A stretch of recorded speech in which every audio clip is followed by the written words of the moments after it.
So I want to talk about this dream that I had about TD Jakes. Now this actually was June 27th of 2019 is when I had this dream. Now if you aren't familiar with TD Jakes, which would be weird, he's a very popular and well-known pastor. He's the founder and pastor of the Potter's House. It's somewhere in Texas. I don't know. I think it's Fort Worth, Texas, or I don't know where, but I think that's the location. Well, yeah, he is a pastor there at the Potter's House, and he, in my humble opinion, he's one of the more sincere pastors I believe that is left in this day and age, who was really for real about God and lives the life that he preaches about. It's not too many pastors like such. And I just believe that he is just sincere about souls and doing a work and doing an excellent job in the kingdom of the Lord. Let me just say that. So, yeah.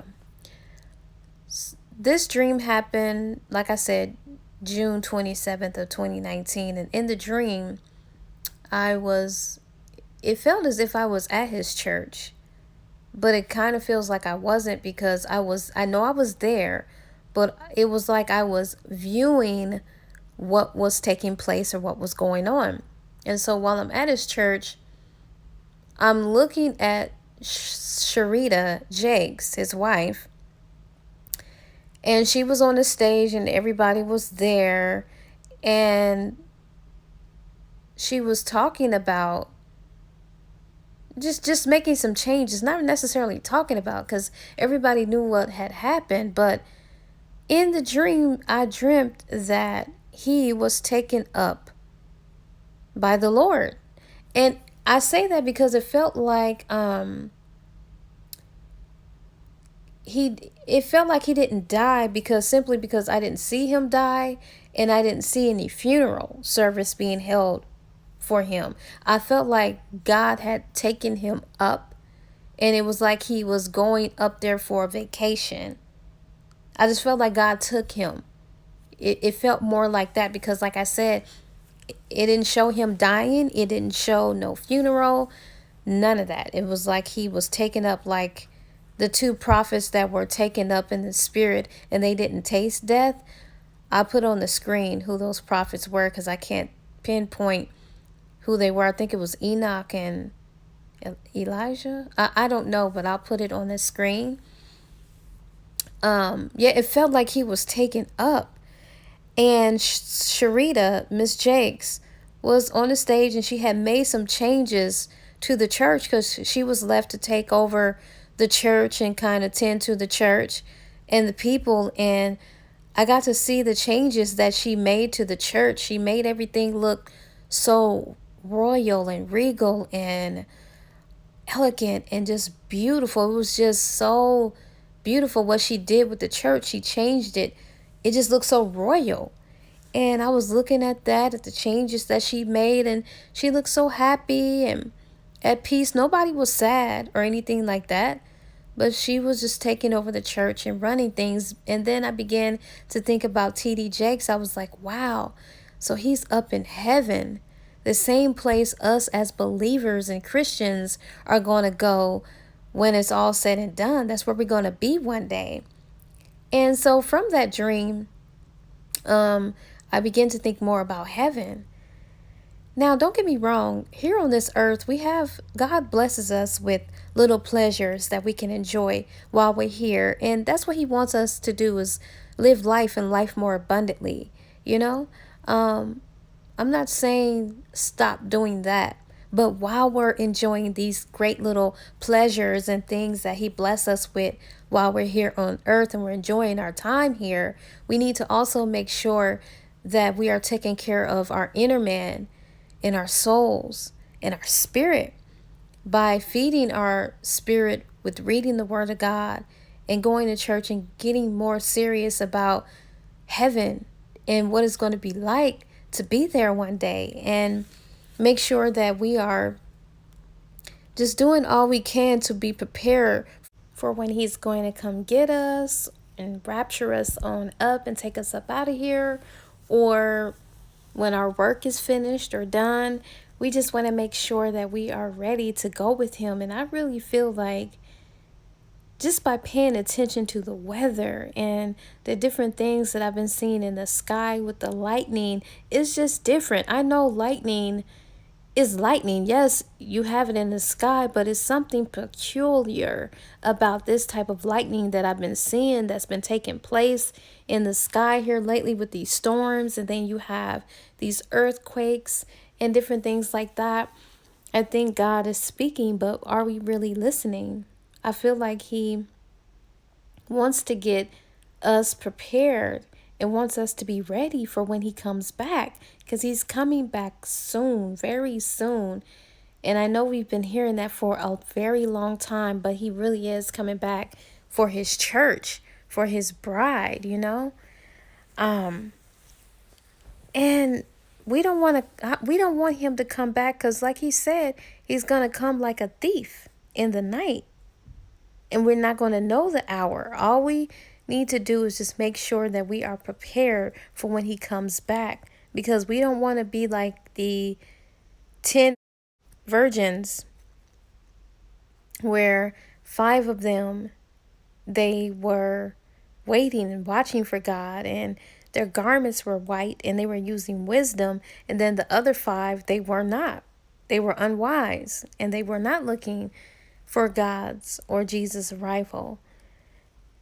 And just think that if you, being a believer, believe God, but you're a part of the people in bunch and number that isn't prepared for his arrival, look at the risk that you're taking versus being safe than sorry.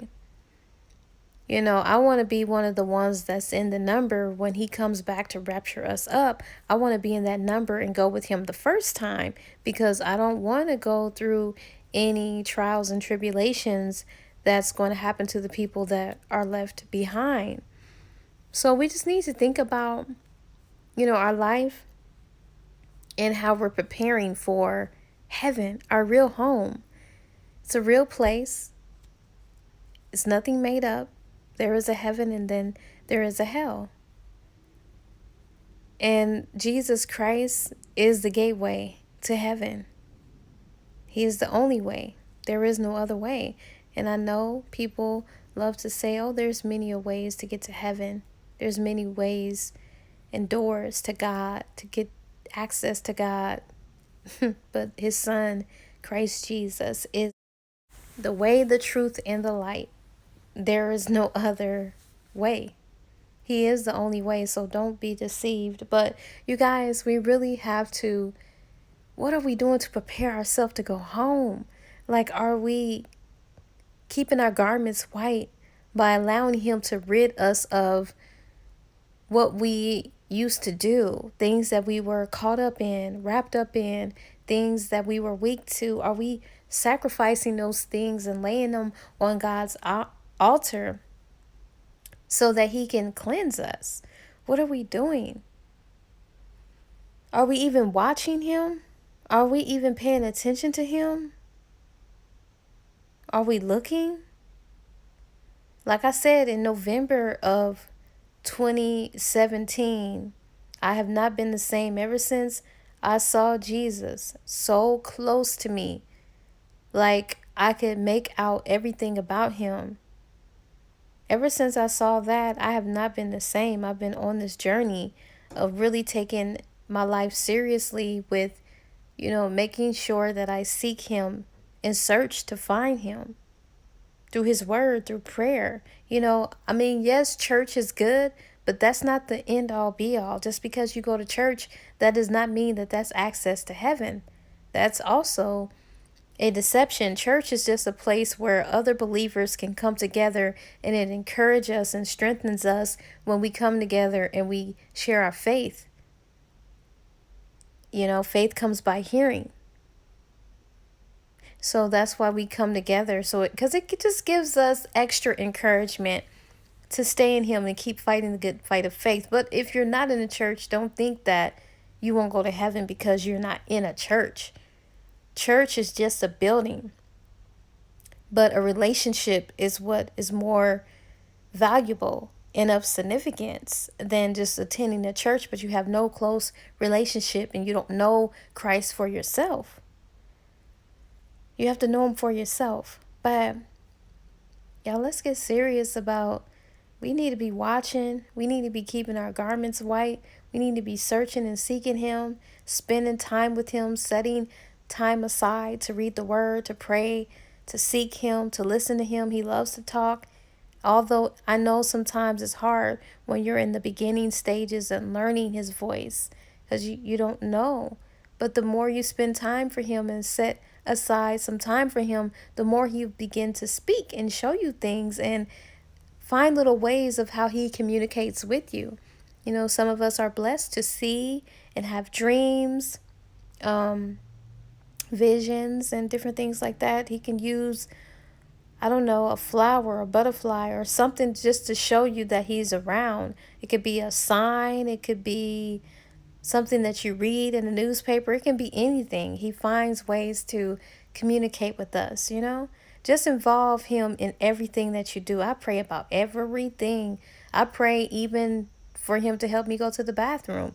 I know it's silly to you, but I pray about every single area in detail about everything. I include God in everything, and it's very important and vital that, you know, we incorporate him in all that we do. So I just wanted to share that. Let's really start getting ourselves prepared to go home because he's coming back soon. Jesus is coming back soon, and he's coming back for a bride in a church without spot or wrinkle. Their garments are white, their lights are shining very brightly. Do you want to be the wise virgins, or do you want to be the unwise? Where they're not preparing, they're not watching, they're not listening, they're not praying, they're not trying to do anything. I want to be in that number. Don't miss this ride, y'all. Don't miss the rapture. Don't miss it. When he take us up out of here, you want to be in that number that go with him, because to be left behind is going to be horrible. Just think. Place with, all of the saints who are really strong and seasoned and who are searching and seeking God and making him of an important part in their life. Those are the ones, that's going to be raptured up. And let's just say you are a believer, but you're not really strong. You weren't repenting. You weren't praying. You weren't seeking him. You weren't opening up his word. You weren't following his commandments. You weren't trying. I don't know if you're going to be in that number. I don't know. I can't say. Only God knows. But I tell you what, when he comes back, I want to be found. I want him to find me seeking him. I don't want to be just out here and I'm lost. I don't want that. And neither should you want that for yourself. So, yeah, I just thought I'd just share this quick little video. Hope you guys are having a blessed day. Just think about that. Think about our real homes. Think about heaven. Think about Jesus and how we're going to see him again and how we're going to see God the Father and all the other brothers and sisters in the faith, in the Bible, our loved ones that were permitted into heaven, we will see again. So just think about that. So God bless you guys. Bye-bye.